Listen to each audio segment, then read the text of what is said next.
the skid plate's not flat. It's that forged carbon. Yeah. Over here. Oh, really? Yeah. Oh, dude, that is so cool. It's freaking amazing. That tells me that they're going to start using forged carbon in structural stuff. Oh, yeah? Well, Lambo's been doing it in frames for a while, and forged carbon's not really kind of... It's been kind of knocking on the door for motorcycle stuff for long enough. Like, we've been doing federal radiators, and they've been doing... But it's usually just been the logo.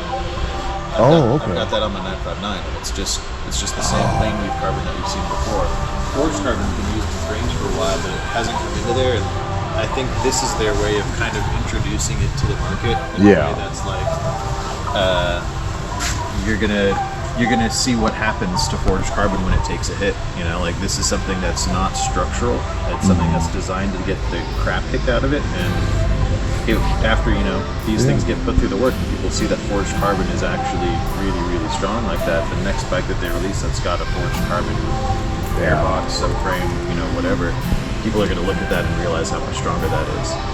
Yeah. And we're already seeing them experiment with different stuff. I mean, they did that monster with the poly subframe on that. Oh, really? I didn't know anything about that. Yeah, this one. All right. So this is all plastic, all poly. All poly, no metal underneath it. The shock braces up against the frame, but it goes underneath that. So, when it got announced, a lot of the old school Ducatisti that were already kind of bummed about not having a trellis frame were like, and now there's going to be plastic bullshit all over the bikes. And then it's like, well, imagine that you're in Italy and you've got access to this material that's 100% ready for the task you need it for. It weighs a quarter of what the old stuff did. The costs even less than that to produce it. Are you going to say no just because it's not the right material, or are you going to make the best bike you can? Right.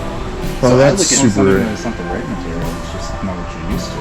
Well, I think it's just like there's a feeling of quality when you have like an aluminum subframe or carbon fiber. When it's the poly on there, it's like, oh, it's just plastic stuff. I think people kind of get crestfallen. Like, dude, Glock's been making it that way. Like, it's been fine for that. For how many years has Glock been making plastic pistols?